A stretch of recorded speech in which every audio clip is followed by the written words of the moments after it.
Hello students, നമുക്ക് ഇനി നോക്കാനുള്ളത് elements of visual perception എന്ന് പറഞ്ഞിട്ടുള്ള ഭാഗമാണ്. നമുക്കറിയാം ഡിജിറ്റൽ ഇമേജ് പ്രോസസ്സിങ്ങിൻ്റെ ഏറ്റവും ഫണ്ടമെൻ്റൽ ആയിട്ടുള്ള കാര്യങ്ങൾ എന്ന് പറഞ്ഞിട്ടുണ്ടെങ്കിൽ നമ്മളുടെ മാത്തമാറ്റിക്സ് ബേസ്ഡ് ആയിട്ടാണ് ഡിജിറ്റൽ ഇമേജ് പ്രോസസ്സിങ് മെയിനായിട്ടും വർക്ക് ചെയ്യുന്നത്. അപ്പോൾ നമുക്ക് ഒരു റിയൽ വേൾഡ് എക്സാമ്പിൾ എടുത്തു കഴിഞ്ഞാൽ നമ്മളുടെ ഹ്യൂമൻ ബോഡിയിൽ തന്നെ അല്ലേ ഐ കണ്ണ് യൂസ് ചെയ്തിട്ട് എന്ത് ചെയ്യുന്നുണ്ട്, ഒരു ഇമേജ് പ്രോസസ്സിങ് അവിടെ നടക്കുന്നുണ്ട്. സോ ആൻ എക്സാമ്പിൾ, ഏറ്റവും നല്ലൊരു എക്സാമ്പിളാണ് എന്ത് നമ്മളുടെ ഹ്യൂമൻ ഐ എന്ന് പറഞ്ഞിട്ടുണ്ടെങ്കിൽ. സോ അതിനെ കുറിച്ചിട്ടാണ് നമ്മൾ ഈ ഒരു ഭാഗത്ത് നോക്കാൻ പോകുന്നത്. ഇൻ ഹ്യൂമൻ്റെ കേസിൽ visual perception, the I act as the sensor or camera. നമ്മളുടെ ഹ്യൂമൻ വിഷ്വൽ പെർസെപ്ഷൻ്റെ കേസിൽ ഐ എന്തായിട്ടാണ് ആക്ട് ചെയ്യുന്നത്? സെൻസർ അല്ലെങ്കിൽ ക്യാമറ ആയിട്ടാണ് നമ്മളുടെ ആക്ട് ചെയ്യുന്നത്. Neurons act as A connecting table. Neurons എന്തായിട്ട് ആക്ട് ചെയ്യുന്നത്? കണക്റ്റിംഗ് കേബിൾ ആയിട്ടാണ് ആക്ട് ചെയ്യുന്നത്. And the brain act as the processor. Brain എന്ത് ചെയ്യുന്നു? പ്രോസസ്സർ ആയിട്ടാണ് ആക്ട് ചെയ്യുന്നത്. നമുക്കറിയാം നമ്മളൊരു കാഴ്ച കാണുന്ന സമയത്ത് എന്ത് ചെയ്യുന്നു? ആ കാണുന്ന കാഴ്ച, ഇപ്പോൾ ഞാനൊരു മാംഗോ കാണുകയാണെന്നുണ്ടെങ്കിൽ ആ മാംഗോ എൻ്റെ കണ്ണാണ് അത് സെൻസ് ചെയ്തെടുക്കുന്നത്. സോ അതുകൊണ്ടാണ് സെൻസർ അല്ലെങ്കിൽ ക്യാമറ എന്ന് പറയുന്നത് കണ്ണായത്. ദെൻ ആ മാംഗോ എന്ത് ചെയ്യുന്നു അതിൻ്റെ സ്ട്രക്ചറും കാര്യങ്ങളും എല്ലാം എന്ത് ചെയ്യുന്നു? ന്യൂറോൺസ് വഴി എന്ത് ചെയ്യുന്നു? എങ്ങോട്ടാണ് പോകുന്നത്? എൻ്റെ ബ്രെയിനിലോട്ടാണ് പോകുന്നത്. ദെൻ ബ്രെയിനിന് പ്രോസസ് ചെയ്തിട്ടാണ് അത് എനിക്കൊരു മാംഗോ ആണ് എന്നുള്ളത് ഞാൻ ഐഡൻറ്റിഫൈ ചെയ്യുന്നത്. ഓക്കെ, സോ അതുകൊണ്ട് തന്നെ ഈ കണക്റ്റിംഗ് കേബിളായിട്ട് ന്യൂറോൺസും പ്രോസസ്സറായിട്ട് ബ്രെയിനും ആണ് ആക്ട് ചെയ്യുന്നത്. The basic elements of visual perceptions ആ വിഷ്വൽ പെർസെപ്ഷൻ്റെ എലമെൻറ്റ്സ് ആയിട്ട് പറയുന്നത് സ്ട്രക്ചർ ഓഫ് എൻ ഐയുടെ സ്ട്രക്ചർ നമുക്ക് ഡിസ്കസ് ചെയ്യാനുണ്ട്. അതുപോലെ തന്നെ image formation in the I, എങ്ങനെയാണ് ഇമേജ് ഫോം ചെയ്യുന്നത് ഐയിൽ എന്നുള്ള കാര്യങ്ങളൊക്കെയാണ് നമുക്ക് അടുത്തായിട്ട് നോക്കാനുള്ളത്. സോ സ്ട്രക്ചർ ഓഫ് ഐ പറയുന്ന സമയത്ത് ഇതാണ് നമ്മളുടെ ഒരു ഐയുടെ സ്ട്രക്ചർ. ഇതിൽ കുറേ പോർഷൻസ് ഉണ്ട്. അതൊക്കെ എന്താണെന്നുള്ളതൊന്ന് നോക്കി വെക്കുക. ഇവിടെ നോക്കുന്ന സമയത്ത് നിങ്ങൾക്ക് കാണാൻ പറ്റും. അക്വസ് ഹ്യൂമർ ഉണ്ട്. ദാറ്റ് മീൻസ് ഇതിൻ്റെ ഇടയിലുള്ള വാട്ടർ ലിക്വിഡാണ് അക്വസ് ഹ്യൂമർ. ഏറ്റവും പുറമേ ആയിട്ട് കോർണിയ ഉണ്ട്. കോർണിയയുടെ ഭാഗമായിട്ട് തന്നെ എന്തുണ്ട്?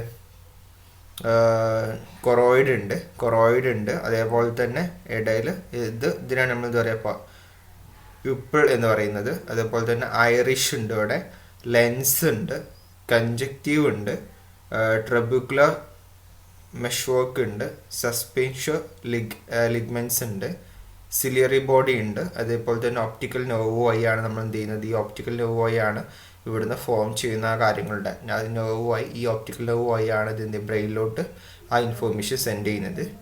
മാക്വൽ ഉണ്ട്. അതുപോലെ തന്നെ വിട്രിയസ് ഹ്യൂമർ ഉണ്ട്, റെറ്റിന ഉണ്ട്, കൊറോയിഡ് നമ്മൾ പറഞ്ഞു, സ്ക്ലെയർ ഉണ്ട്. ഓക്കെ, ഇത്രയും കാര്യങ്ങളൊക്കെയാണ് ഇതിൽ വരുന്നത്. നമുക്ക് ഓരോന്നും എങ്ങനെയൊക്കെയാണ് ഇത് വർക്ക് ചെയ്യുന്നത് എന്നുള്ള സമയത്ത് നമുക്ക് ഓരോ പോർഷനും നമുക്ക് ഡിസ്കഷനിൽ വരും. അപ്പോൾ എങ്ങനെയാണ് അത് ഈ ഒരു ഇത് വരുന്നത് എന്നുള്ളത് മാത്രം നമ്മൾ നോക്കിയാൽ മതി. Okay, then the I is nearly spherical in form with an average diameter of approximately 20 mm. നമുക്കറിയാൻ പറ്റും ഐയുടെ ഒരു ആകൃതി എന്ന് പറഞ്ഞിട്ടുണ്ടെങ്കിൽ എന്താണ്? സ്ഫെറിക്കൽ ആകൃതിയിലാണ് വരുന്നത്. അതിൻ്റെ ആവറേജ് അപ്രോക്സിമേറ്റ് ആയിട്ടുള്ള ഡയമീറ്റർ എന്ന് പറഞ്ഞിട്ടുണ്ടെങ്കിൽ 20 mm ആണ്. ഇതിൻ്റെ ഡയമീറ്റർ എന്ന് പറഞ്ഞിട്ടുണ്ടെങ്കിൽ 20 mm ആണ്. It is enclosed by 3 membranes. അതിൽ മെയിനായിട്ടും 3 മെമ്പറൈൻസ് ആണ് എൻക്ലോസ് ചെയ്തിരിക്കുന്നത്. ഒന്നെന്ന് പറഞ്ഞിട്ടുണ്ടെങ്കിൽ കോർണിയ ആൻഡ് സ്ക്ലേറ ഔട്ടർ കവറാണ്. കോർണിയ ആൻഡ് സ്ക്ലേറ അതാണ് ഒരു ഭാഗം. ദാറ്റ് മീൻസ് ഇവിടെ നോക്കൂ, കോർണിയ ഇതാണ് ഏറ്റവും ഔട്ടർ കവറാണ് കോർണിയ. അതിൻ്റെ തന്നെ കണ്ടിന്യൂവേഷനാണ് എന്ത് ഉണ്ടോ? ഇവിടെ ഉണ്ടോ? അതിൻ്റെ കണ്ടിന്യൂവേഷനാണ് ഈ ഭാഗത്ത്. അത് അറിയപ്പെടുന്ന പേരാണ് സ്ക്ലേറ എന്നറിയപ്പെടുന്നത്, ഔട്ടർ കവർ. അതുകൊണ്ടാണ് ഒരു ഭാഗം എന്താണ്? കോർണിയ ആൻഡ് സ്ക്ലേറയാണ്, അഥവാ ഔട്ടർ കവർ. രണ്ടാമത്തെ ഇത് കൊറോയിഡ് ആണ്. രണ്ടാമത്തെ പോർഷൻ, രണ്ടാമത്തെ മെമ്പറൈൻ എന്ന് പറഞ്ഞിട്ടുണ്ടെങ്കിൽ കൊറോയിഡ് ആണ്. അതുപോലത്തെ മൂന്നാമത്തേതാണ് റെറ്റിന. സോ ഇതാണ് ഏറ്റവും 3 പാർട്സ് ഓഫ് അവർ ഐ എന്ന് പറഞ്ഞിട്ടുണ്ടെങ്കിൽ ഇത് നമ്മൾ ഓരോന്ന് പറയുകയാണ്. The cornea is A tough ആയിട്ടുള്ള ട്രാൻസ്പാരൻ്റ് ആയിട്ടുള്ള ഒരു ടിഷ്യൂ ആണ് എന്ത്? കോർണിയ എന്ന് പറഞ്ഞത്. അത് കവർ ചെയ്യുന്ന എന്താണ്, anterior of front surface of the eye, ഐൻ്റെ ഫ്രണ്ട് സർഫസിനെ കവർ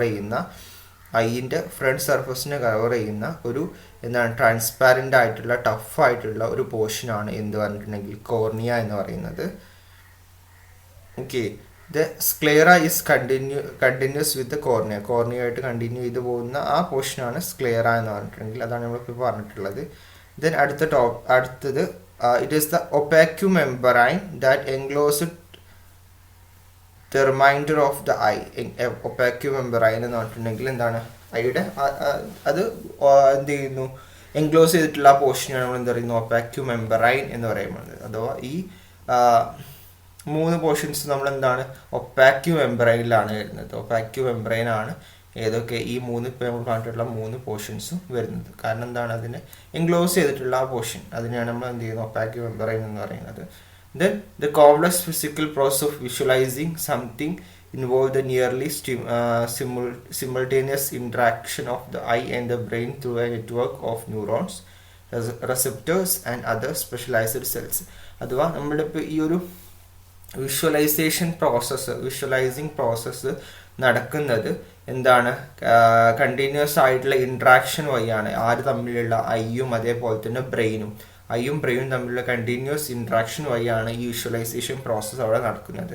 അപ്പോൾ അത് ഈ ഇൻട്രാക്ഷൻ നടത്തുന്നത് ഏത് വഴിയാണ്, നമ്മൾ പറഞ്ഞിട്ടുള്ള നെറ്റ്വർക്ക്സ് ഓഫ് ന്യൂറോൺസ്, കുറേ ന്യൂറോൺസ് ഉണ്ടാവും. സോ ആ നെറ്റ്വർക്ക്സ് ഓഫ് ന്യൂറോൺസ് വഴി, അല്ലെങ്കിൽ റെസിപ്റ്റേഴ്സ് നമ്മൾ പറയും, അത് റോഡ്സും കോൺസൊക്കെയാണ് റെസിപ്റ്റേഴ്സ് ആയിട്ട് ആക്ട് ചെയ്യുന്നത്. അതുപോലെ തന്നെ അതർ സ്പെഷ്യലൈസ്ഡ് ആയിട്ടുള്ള സെൽസും, ഇത്രയും കാര്യങ്ങളൊക്കെ യൂസ് ചെയ്തിട്ടാണ് നമ്മൾ എന്ത് ചെയ്യുന്നത്, ഈ ഐയും ബ്രെയിനും എന്ത് ചെയ്യുന്നത്, ഇൻട്രാക്ട് ചെയ്യുന്നത്. കണ്ടിന്യൂസ് ആയിട്ട് ഇൻട്രാക്ട് ചെയ്യുന്നതോടുകൂടിയാണ് നമുക്ക് ഈ വിഷ്വലൈസേഷൻ കണ്ടുള്ള ഒരു കാര്യം നമുക്ക് കാണുന്നത്, എല്ലാ കാര്യവും നമ്മൾ കാണുന്നത്. Okay, the human eye is equipped with a variety of optical elements including, അതേപോലെ തന്നെ നമ്മൾ നേരത്തെ പറഞ്ഞ പോർഷൻസിന് പുറമെ വെറൈറ്റി ഓഫ് ഒപ്റ്റിക്കൽ എലമെന്റ്സ് ഐയിലുണ്ട്. അത് കോർണിയ ഉണ്ട്, ഐറിഷ് ഉണ്ട്, പ്യൂപ്പിൾ ഉണ്ട്, വേരിയബിൾ ഫോക്കസ് ലെൻസ് ഉണ്ട്, അതുപോലെ തന്നെ റെറ്റിന ഉണ്ട്. സോ ഇത്രയൊക്കെയാണ് ഇതിൻ്റെ ഇമ്പോർട്ടൻ്റ് ആയിട്ടുള്ള പോർഷൻസ് എന്ന് പറഞ്ഞിട്ടുണ്ടെങ്കിൽ. Together these elements work to form image of the object in person's field of view. അഥവാ ഈ ഇത്രയും പോർഷൻസോ ഇത്രയും എലമെന്റ്സുകളൊക്കെ കൂടി ചേർന്നിട്ടാണ് നമുക്ക് എന്ത് ചെയ്യുന്നത്, ഈ ഒരു വിഷ്വൽ ഫീൽ നമുക്ക് കിട്ടുന്നത്. ഒരു ഒബ്ജക്റ്റ് നമ്മൾ റെക്കഗ്നൈസ് ചെയ്യുന്നത് ഇത്രയും എലമെന്റ്സിൻ്റെ ഒക്കെ സഹായത്തോട് കൂടിയിട്ടാണ്. ഇതാണ് നമ്മളുടെ ഹ്യൂമൻ ഐ എന്ന് പറഞ്ഞിട്ടുണ്ടെങ്കിൽ. സോ നമുക്ക് നോക്കാം, light passes through cornea and lens on to the retina. നമ്മൾ എന്ത് ചെയ്യുന്നു, ലൈറ്റ് വരുന്നത് എവിടെയാണ്, ഇതിലൂടെ വന്നിട്ട് കോർണിയയിലൂടെയാണ് അത് വരുന്നത്. ദെൻ ലെൻസിലൂടെ പോയിട്ട് എവിടെയാണ് നമുക്ക് ഇമേജ് ജനറേറ്റ് ആവുന്നത് എവിടെയാണെന്ന് എനിക്ക് പറഞ്ഞാൽ റെറ്റിനയിലാണ്. റെറ്റിന എന്ന് പറഞ്ഞിട്ടുണ്ടെങ്കിൽ ഈ ഒരു ഏറ്റവും പുറമേയുള്ള ഈ പോർഷൻ. സോ ഇത് റെറ്റിനയിലാണ് അതിൻ്റെ എന്ത് വരുന്നത്, ഇമേജ് അവിടെ ഫോം ആവുന്നത്. നമ്മൾ പറഞ്ഞിട്ട് തല കീഴായിട്ടുള്ള ഇമേജുകളായിരിക്കും അവിടെ വരുന്നതൊക്കെ നമുക്ക് അറിയുന്നതായിരിക്കും, നമ്മൾ പഠിച്ചിട്ടുള്ള കാര്യങ്ങളാണ്. ഓക്കെ, അപ്പോൾ എന്ത് ചെയ്യുന്നു, photo receptors in retina convert light into electromagnetics. ഈ റെറ്റിനയിലെത്തിയിട്ടുള്ള ഈ കോർണിയവായി ലെൻസുമായി ഈ റെറ്റിനയിലെത്തിയിട്ടുള്ള സംഭവത്തിനെ നമ്മൾ എന്ത് ചെയ്യുന്നു, ഫോട്ടോ റെസിപ്റ്റേഴ്സ് എന്ത് ചെയ്യുന്നു, റെറ്റിനയിലുള്ള ഫോട്ടോ റെസിപ്റ്റേഴ്സ് എന്തായിട്ട് കൺവേർട്ട് ചെയ്യുന്നു, ഇലക്ട്രോ കെമിക്കൽ സിഗ്നൽസ് ആയിട്ട് കൺവേർട്ട് ചെയ്യുന്നു. ആ ഇലക്ട്രോ കെമിക്കൽ സിഗ്നൽസ് ആണ് ഈ ഒപ്റ്റിക്കൽ നെർവുമായി പോകുന്നത്. Okay, when an object is observed, ഒരു ഒബ്ജക്റ്റ് ഒബ്സർവ് ചെയ്ത് കഴിഞ്ഞാൽ it first focus through the cornea and lens on to the retina. അഥവാ ഫോക്കസ് ചെയ്യുന്നത് കോർണിയയിലൂടെ, ലെൻസിലൂടെ ആ സംഭവം എങ്ങോട്ടെത്തും, റെറ്റിനയിലെത്തും. Retina is a multi layered membrane. റെറ്റിന എന്ന് പറഞ്ഞിട്ടുണ്ടെങ്കിൽ മൾട്ടി ലെയേർഡ് ആയിട്ടുള്ള, സിംഗിൾ ലെയേർഡ് അല്ല, മൾട്ടിപ്പിൾ ലെയേഴ്സ് ഉള്ള ഒരു മെമ്പറൈൻ ആണ്. That contain millions of light sensitive cells. അതിൽ നിന്നുണ്ടാവും മില്യൺസ് ഓഫ് ലൈറ്റ് സെൻസിറ്റീവ് ആയിട്ടുള്ള സെൽസ് അതിലുണ്ടാവും. ആ സെൽസുകളാണ് എന്ത് ചെയ്യുന്നത്, ഇമേജിനെ ഡിറ്റക്ട് ചെയ്യുന്നത്, അതുപോലെ തന്നെ ട്രാൻസ്ലേറ്റ് ചെയ്യുന്നത് എന്തായിട്ട്, into the series of electrical signals ആയിട്ട് എന്ത് ചെയ്യുന്നത്, ഇലക്ട്രോ കെമിക്കൽ സിഗ്നൽസ് ആയിട്ട് അതിന് കൺവേർട്ട് ചെയ്യുന്നത് കൺവേർട്ട് ചെയ്യാനും അതുപോലെ തന്നെ ഡിറ്റക്ട് ചെയ്യാനൊക്കെ വേണ്ടിയിട്ടാണ് millions of light sensitive cells എവിടെ ഉള്ളത്, ഈ ഒരു റെറ്റിനയിലുള്ളത്. ഓക്കെ, ഇതൊരു മൾട്ടി ലെയേർഡ് മെമ്പറൈൻ ആണെന്നുള്ളത് ഓർത്ത് വെക്കുക. ദെൻ അങ്ങനെ This image captured receptors of the retina are termed rods and cones. അങ്ങനെ ഈ വരുന്ന സംഭവത്തിന് ക്യാപ്ചർ ചെയ്യുന്നു പറഞ്ഞു അല്ലേ. എങ്ങനെ റെസിപ്റ്റേഴ്സ് ആണ്, റെറ്റിനയിലുള്ള റെസിപ്റ്റേഴ്സ് ആണ് അത് ക്യാപ്ചർ ചെയ്യുന്നു പറഞ്ഞു. അതിൽ റെസിപ്റ്റേഴ്സ് ആയിട്ടുള്ള ഇതാണ് ഇമ്പോർട്ടൻ്റ് ആണ്. റോഡ്സ് ആൻഡ് കോൺസ് ആണ് ആ രണ്ട് receptors. Cones and rods are connected with the fibres of the optic nerves bundle through the series of specialized cells that coordinate the transmission of the electronic signal to the brain. ഇത് coordinate ചെയ്തിട്ടാണ് work ചെയ്യുന്നത്. ഇതെന്ത് ചെയ്യുന്നു, series of എന്താണ് specialised ആയിട്ടുള്ള cells ആണ് that coordinate the transmission of electrical signal to the, ഈ electrical സിഗ്നൽസിനെ ബ്രെയിനിലോട്ട് ട്രാൻസ്മിറ്റ് ചെയ്യുന്നത് കോർഡിനേറ്റ് ചെയ്തിട്ടായിട്ടുള്ള എന്താണ് സ്പെഷ്യലൈസ്ഡ് ആയിട്ടുള്ള സീരീസ് ഓഫ് സെൽസിനെയാണ് നമ്മൾ എന്ത് പറയുന്നത് കോൺസ് ആൻഡ് റോഡ്സ് എന്ന് പറയുന്നത്. In the brain the optical nerves from both eye join at the optic chiasma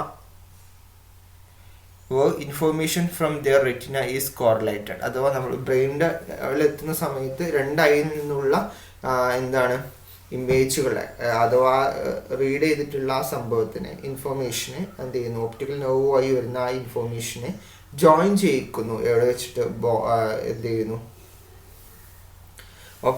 ബ്രെയിനിലാണത് join ചെയ്യിക്കുന്നത്. The visual information is then processed through several steps, eventually arriving at the visual cortex, which is located on the lower rear section of each half of the cerebrum. അതുപോലെ തന്നെ ഈ visual information എന്ത് ചെയ്യുന്നു, process ചെയ്യുന്നത് വളരെ കുറേ സ്റ്റെപ്പുകളിലൂടെയാണ് എന്ത് ചെയ്യുന്നത്, ഇങ്ങനെ ഈ വരുന്ന കണ്ണിൽ നിന്ന് വരുന്ന ഈ ഇൻഫോർമേഷൻസിനെ എന്ത് ചെയ്യുന്നത്, പ്രോസസ് ചെയ്യുന്നത്. Eventually arriving at the visual cortex which is located on the lower rear section of each half of the cerebrum. സെറിബ്രത്തിലാണ് കാര്യങ്ങളൊക്കെ നടക്കുന്നത്. അതിൻ്റെ ഏറ്റവും എന്താണ് അറൈവ് ചെയ്യുന്നത്, ഈ സെറിബ്രത്തിലോട്ട് അറൈവ് ചെയ്യുന്നത് തന്നെ ഒരു വിഷ്വൽ കോർട്ടെക്സ് എന്ന് പറഞ്ഞിട്ടുള്ള ഭാഗത്തിലൂടെയാണ് ഇതെന്ത് ചെയ്യുന്നത്, അറൈവ് ചെയ്യുന്നത്. ദെൻ കുറേ സ്റ്റെപ്പിലൂടെയാണ് ഇതെന്ത് ചെയ്യുന്നത്, സെറിബ്രത്തിലൊക്കെ പ്രോസസ് ചെയ്യുന്നത്. Then our eye take in light wave for our visual cortex to process into perception. Then the light passes through the cornea and is focused onto the retina with the lens. നമ്മൾ നേരത്തെ പറഞ്ഞ കാര്യം തന്നെയാണ്, arrive ചെയ്യുന്നത് കോർണിയയിലൂടെയാണ്, അതിനെ focus ചെയ്യുന്നത് റെറ്റിനയിലോട്ട് focus ചെയ്യുന്നത് ആരാണ്, ലെൻസുകളാണ്. Okay. Then the retina then control the amount of light that enter the eye. Retina ചെയ്യുന്ന മറ്റൊരു ഇതെന്ന് പറഞ്ഞിട്ടുണ്ടെങ്കിൽ എന്താണ്, കൺട്രോൾ ചെയ്യുന്നു എമൗണ്ട് ഓഫ് ലൈറ്റ്, കണ്ണിലോട്ട് എൻ്റർ ചെയ്യുന്ന ലൈറ്റ്സിനെ കൺട്രോൾ ചെയ്യുന്ന ആരാണ്, റെറ്റിനൊക്കെ അത് കൺട്രോൾ ചെയ്യുക എന്നുള്ളത് ഒരു ഡ്യൂട്ടി ഉണ്ട്. അതുപോലെ തന്നെ റോഡ്സും കോൺസും നമ്മൾ പറഞ്ഞു. Rods and cones are used to process colours in the light and the dark. ലൈറ്റിലും അതുപോലെ തന്നെ ഡാർക്കിലൊക്കെ കളർ എന്താണ് പ്രോസസ് ചെയ്യാൻ വേണ്ടിയിട്ട് നമ്മൾ ഇത് പ്രോസസ്സിങ് നടത്തുന്നത് ഈ റോഡ്സും കോൺസും ആണ്. Rods are responsible for forcing image in a dark atmosphere. Dark അറ്റ്മോസ്ഫിയറിലുള്ള ഒരു ഇമേജിനെ പ്രോസസ്സിങ്ങിൻ്റെ റെസ്പോൺസിബിലിറ്റി ആർക്കാണുള്ളത്, റോഡ്സിലാണ്. സോ റോഡ്സ് ആയിരിക്കും എന്ത് ചെയ്യുന്നുണ്ടാവുക, ഡാർക്ക് ഇമേജിനെ ഡാർക്ക് അറ്റ്മോസ്ഫിയറിൽ നിന്നുള്ള ഇമേജിനെ പ്രോസസ് ചെയ്യുന്നത് റോഡ്സ് ആയിരിക്കും. They are more sensitive and account for peripheral vision. ഇത് മോർ സെൻസിറ്റീവ് ആണ്, അതുപോലെ തന്നെ പെരിഫറൽ വിഷൻസിന് ഇതായിട്ടുള്ള സംഭവമാണ്. Okay. The cones are prominent in day ലൈറ്റിലാണ്. ഡാർക്ക് അറ്റ്മോസ്ഫിയറിൽ റോഡ്സും കോൺസും എന്താണ് ഡേ ലൈറ്റിലുമാണ് എന്നുള്ളത് എന്ത് ചെയ്യുക, ഓർത്ത് വെക്കുക. The optic nerves primary routes information to the cerebral cortex or visual perception ഒക്കെ. അഥവാ ഈ നമ്മൾ പറഞ്ഞു ഒപ്റ്റിക്കൽ നെർവ്സ് എന്താണ് റൂട്ട് ചെയ്യാണ് ആ ഇൻഫോർമേഷൻസിന്, കണ്ണിൽ നിന്നുള്ള ആ ഇൻഫോർമേഷന് സെറിബ്രൽ കോർട്ടെക്സുമായി എങ്ങോട്ടെന്നു വിഷ്വൽ പെർസെപ്ഷൻ എന്നുള്ള ഫീല്, ആ വിഷ്വൽ എന്നുള്ള ആ ഫീല് ഉണ്ടാക്കുകയാണ് ചെയ്യുന്നത്. ഓക്കെ. ദെൻ ഇതാണ് നമ്മളുടെ റോഡ്സും കോൺസിൻ്റെയും ഒരു ഇമേജ്. ഇതാണ് നമുക്ക് കാണാൻ പറ്റും. ഇവിടെ കോൺസ് ഉണ്ട്. ഇവിടെ ഏറ്റവും നമ്മളുടെ ഈ ഒരു പോർഷൻ ഇതിൽ നമുക്ക് കാണാൻ പറ്റും. ഈ റെറ്റിന അല്ലേ, റെറ്റിനയുടെ ഈ ഭാഗത്താണ് എന്ത് വരുന്നത്, ഈ റോഡ്സും കോൺസും വരുന്നത്. റെറ്റിനയുടെ ഏറ്റവും ഇന്നർ ആയിട്ടുള്ള ഒരു പോർഷനാണ് എന്ത് റോഡ്സ് എന്ന് വേണമെങ്കിൽ പറയാം. ഔട്ടർ ആയിട്ടുള്ള ഭാഗമായിട്ടാണ് കോൺസ് വരുന്നത്. സോ അതിൽ നിന്നുള്ള ഇൻഫോർമേഷൻസ് ഉണ്ടോ, അതിന്ന് പ്രോസസ് ചെയ്യുന്ന, അത് ക്യാപ്ചർ ചെയ്യുന്ന ഇൻഫോർമേഷൻസ് നെർവ്സ് വഴിയാണ് പോകുന്നത്. ഓക്കെ. ഇതിൻ്റെ റോഡ്സും കോൺസും തമ്മിലുള്ള ഡിഫറൻസ് ആണ്. റോഡ്സ് എന്ന് പറഞ്ഞിട്ടുണ്ടെങ്കിൽ 125 മില്യൺ സെൽസ് ഇൻ റെറ്റിന. റെറ്റിനയിൽ എന്തുണ്ട്, 125 മില്യൺ സെൽസ് ആണ് റോഡ്സ് സെൽസ് ആണ് റെറ്റിനയിലുള്ളത്. അവസാനത്ത് കോൺസ് എത്രയാണ്, 4.5 to 6 മില്യൺസ് ഇൻ റെറ്റിനയിലുള്ളത് 4.5 to 6 മില്യൺസ് ആണ്. ഇവിടെ 125 to 150 ഒക്കെ വരും കേട്ടോ. Then concentrated on periphery of retina. ഇവിടെ റെസ്പോൺസിബിലിറ്റി ഫോർ കളർ വിഷൻ. കോൺസിൻ്റെ കേസിൽ കളർ വിഷൻ ആണ് അതിൻ്റെ റെസ്പോൺസിബിലിറ്റി. കോശങ്ങളുടെ റെസ്പോൺസിബിലിറ്റി കളർ വിഷൻ ആണ്. ഇവിടെ എന്താണ്, പെരിഫറി ഓഫ് കോൺസെൻട്രേഷൻ ഓൺ റെറ്റിനയിലുള്ള പെരിഫറിയാണ്. Then no colour detection. Rods കോശങ്ങൾ എന്തില്ല, കളർ ഡിറ്റക്ട് ചെയ്യില്ല. ഇവിടെ sensitivity to red, blue, green ലൈറ്റ്സിന് സെൻസിറ്റിവിറ്റി ആർക്ക് ഉണ്ട്, കോൺസിനുണ്ട്. ദെൻ സ്കോട്ടോപിക് നൈറ്റ് വിഷൻസ് ആരാണ്, റോഡ്സ് ആണ്. കാരണം എന്താണ്, നമ്മൾ പറഞ്ഞു ഡാർക്ക് ലൈറ്റുകൾ ഡാർക്ക് അറ്റ്മോസ്ഫിയറിൽ വർക്ക് ചെയ്യുന്നത് ആരാണ്, റോഡ്സ് ആണെന്ന് പറഞ്ഞു. അതുകൊണ്ട് തന്നെ നൈറ്റ് വിഷൻ ഉണ്ട്. ഇവിടെ work best in more. Then എന്താണ്, കോൺസിൻ്റെ കേസിൽ നമ്മൾ പറഞ്ഞു ലൈറ്റ് ആയിട്ടുള്ള കേസിലാണ്. Then provide peripheral vision, motion detection ഒക്കെ റോഡ്സ് കോശങ്ങളാണ് എന്നുള്ളത് ഒന്ന് ഓർത്ത് വെക്കുക. ഓക്കെ, ഇത്രയാണ് റോഡ്സും കോൺസും തമ്മിലുള്ള ഡിഫറൻസ്. ദെൻ നമ്മൾ പറഞ്ഞു ഇമേജ് ഫോർമേഷൻ എങ്ങനെയാണ് വരുന്നതൊക്കെ നമ്മൾ പറഞ്ഞു. ഇവിടെ ജസ്റ്റ് നോക്കൂ, ഇവിടെ ഒരു ഒബ്ജക്റ്റ് ഉണ്ട്, അതൊരു മെഴുകുതിരി കത്തിച്ച് വെച്ച ഒബ്ജക്റ്റ് ഉണ്ട്. ഇത് നമ്മൾ പറഞ്ഞു ഏത്, കോർണിയ വഴി എന്ത് ചെയ്യുന്നു, ലെൻസിലൂടെ എങ്ങോട്ട് എത്തുന്നു, ആ ഒരു ഇമേജ് തല തിരിഞ്ഞിട്ട് എവിടെ കാണുന്നു, നമ്മളുടെ റെറ്റിനയിൽ അത് എന്ന് പതിക്കുന്നു. റെറ്റിനയിലെ കോൺസും റോഡ്സും കോശങ്ങളാണ് അതിനെന്ത് ചെയ്യുന്നത്, പ്രോസസ്സ് ചെയ്യാൻ വേണ്ടിയിട്ട് നെർവായി എന്ത് ചെയ്യുന്നു, ഓപ്റ്റിക്കൽ നെർവായി എങ്ങോട്ട് എത്തുന്നു, നമ്മളുടെ ബ്രെയിനിലെത്തുന്നത്. ഓക്കെ, ഇതൊക്കെ നമുക്ക് അറിയാവുന്നതാണ് അല്ലേ. Then image formation, distance between, രണ്ട് പോയിന്റ്സും കൂടി, distance between the centre of the lens and retina. Centre of the ലെൻസും റെറ്റിനയും തമ്മിലുള്ള ഡിസ്റ്റൻസ് എന്ന് പറഞ്ഞിട്ടുണ്ടെങ്കിൽ അതിനെ നമ്മൾ ഫോക്കൽ ലെങ്ത് എന്ന് വിളിക്കുക. ആ ഫോക്കൽ ലെങ്ത് എന്ന് പറഞ്ഞിട്ടുണ്ടെങ്കിൽ 17 mm-നും 14 mm-നും ഇടയിലായിരിക്കും. അതാണ് reflective power of the lens goes from minimum two maximum എന്നത്. ഇതിൻ്റെ റിഫ്ലക്റ്റീവ് പവറാണ്. ദാറ്റ് മീൻസ് അതെന്ന് പറഞ്ഞിട്ടുണ്ടെങ്കിൽ 14 mm-നും 17 mm ആണ് അതിൻ്റെ ലെങ്ത്. അതിനെ നമ്മൾ ഫോക്കൽ ലെങ്ത് എന്ന് പറയാം. Object further than 3 m use minimum refractive lens power. അതാണ് 3 m ആണ് എന്ത്, മിനിമം റിഫ്രാക്റ്റീവ് ലെൻസ് ആയിട്ട് അതിൻ്റെ പവറായിട്ട് എടുക്കാറുള്ളത്. ഓക്കെ, ഇപ്പം ഇത്രയും കാര്യങ്ങളാണ് ഇവിടെ പറയാനുള്ളത്.